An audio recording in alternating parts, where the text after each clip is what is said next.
রাসূল বলছেন মহারণা কি? মহারণা আছে? ছেলেটাকে বিয়ে করতে আসলে ইয়া রাসূলুল্লাহ শরীর ছাড়া কিচ্ছু নেই। তুমি সূরা কাউসার জানো নাকি? জানি। সূরা নসর জানো নাকি? জানি। সূরা কাফিরুন জানো নাকি? জানি। সূরা তিরজা জানো নাকি? জানি। এই চারটা সূরা যার কাছে আছে তার কাছে মেয়ে বিয়ে দেয়া যায়। এই চারটা সূরা যার কাছে থাকবে তাকে স্বাবলম্বী করে দিবেন কে? ইন্না আ'তাইনাকাল কাউসার ফাসাল্লি লিরাব্বিকা ওয়ানহার ইন্না শানিয়াকা হুয়াল আবতার। সবচেয়ে ছোট্ট সূরা কিন্তু মর্তবা সবচেয়ে বড়। এই কাউসার না হলে কিয়ামতের ময়দানে কেউ বাঁচবো না। এই কাউসার না হলে পিপাসা মিটবে না। এই কাউসার না হলে কোন সম্পদ দুনিয়াতে পেতাম না। কাউসারের দুটি অর্থ আল্লাহ দিয়েছেন। কয়টি? দুটি। সারা কোরআনে দুই জায়গায় রাসূলকে আল্লাহ দুটি জিনিস দান করেছেন। এক হলো কাউসার আর এক হলো সূরা ফাতিহা। কাউসারের জন্য আল্লাহ লাকাদ আতাইনাকা সাবআন মিনাল মাসানি ওয়াল কুরআনিল আযীম সূরা হিজরের ভিতরে বলেছেন, ও নবী তোমাকে 7টা আয়াতে কারিমা দিলাম। কয়টা? 7টা আয়াত দিলাম। আর কাউসার দিলাম। 7টা আয়াত ব্যাখ্যা করলে 30 পারা কোরআন হয়ে যায়। আর কোরআনকে সংক্ষিপ্ত করলে সূরা ফাতিহা হয়ে যায়। এই জন্য সূরা ফাতিহা ছাড়া নামাজ কবুল হয় না। যেমন মা ছাড়া যেমন সংসার চলে না, সূরা ফাতিহা ছাড়াও কোরআন চলে। সূরা ফাতিহা ছাড়াও নামাজ চলে না। সবার মুখস্থ আছে না নাই?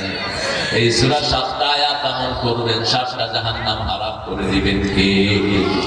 পড়েন আমার সাথে, আউযু বিল্লাহি মিনাশ শাইতানির রাজীম বিসমিল্লাহির রাহমানির রাহিম ইন্না আ'তাইনাকাল কাউসার ফাসাল্লি লিরাব্বিকা ওয়ানহার ইন্না শানিয়াকা হুয়াল আবতার।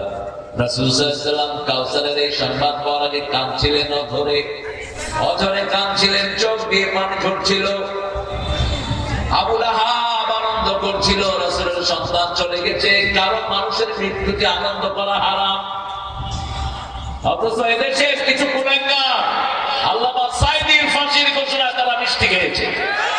ঠিক না ঠিক? আল্লামা নিজামীর ফাঁসিতে মিষ্টি বিতরণ করেছে কিছু বেয়াদব অসভ্য। কোন মানুষের মৃত্যুতে আনন্দ করা হারাম। আনন্দ করা কি হারাম? রাসূলের মসজিদের সামনে দিয়ে ইহুদির লাশ যাচ্ছে। আল্লাহ ইহুদির লাশ, রাসূল দাঁড়িয়ে গেলেন।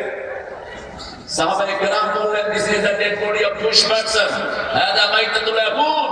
এটা ইহুদির লাশ, আপনি দাঁড়ালেন কেন? রাসূল সাল্লাল্লাহু আলাইহি ওয়াসাল্লাম বলেন, হচ্ছে ইহুদি কিন্তু মানুষ ছিল। কি ছিল? কি ছিল?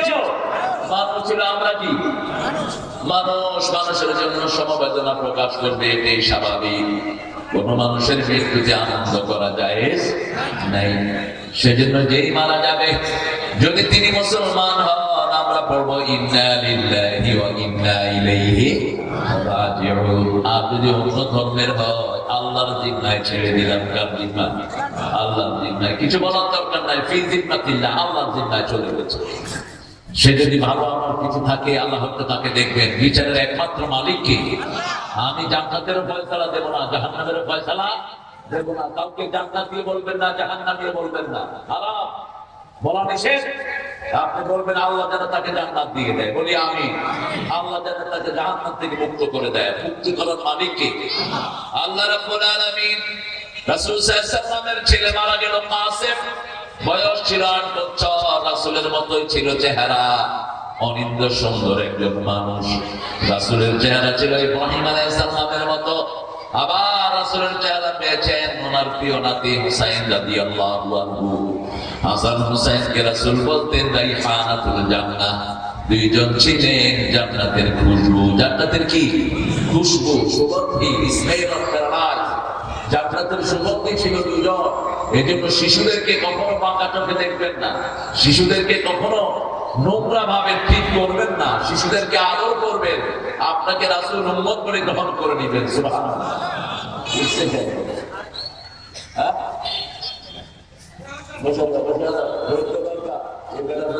বুঝে না, যত বুড়ো হবে তত রোগ বেশি খাইবে, শরীর ভালো থাকবে।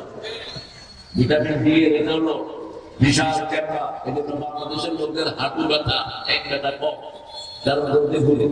গ্রামের লোকের কম, শহরের লোকের বেশি। এগুলো তো রোদ দেখেই না, পারদের মুরগির মতো ঘরে কিন্তু বসে থাকে সারা বছর।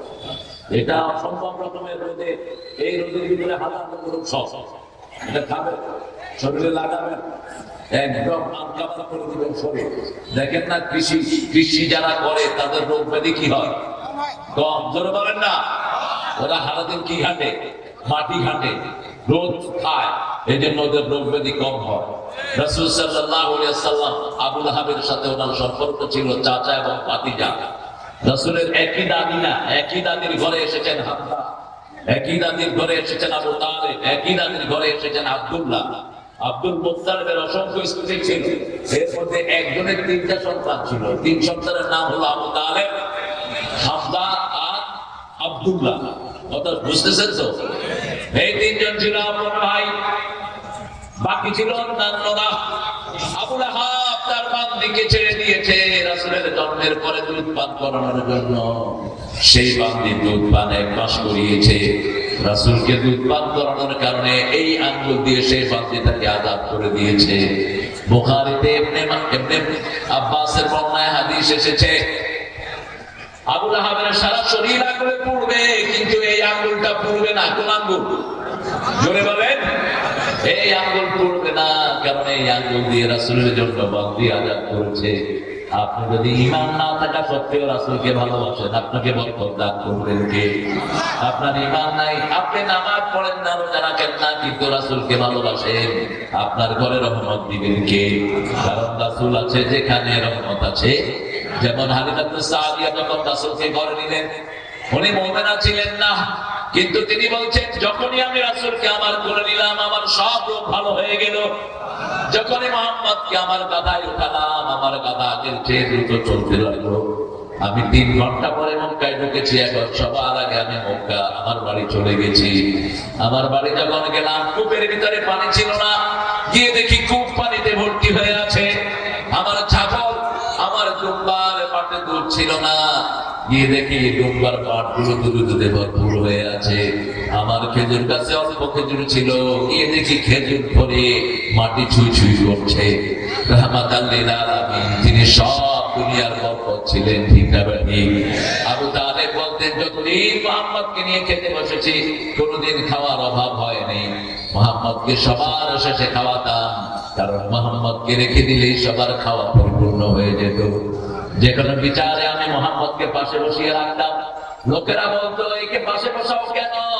আবু তালেব বলতো আমি 1000 চেষ্টা করলে বিচার মীমাংসা হবে না, কিন্তু এই ছোট আমার ভাতিজাকে রাখলেই আল্লাহ বিচার মীমাংসা করে দেয়।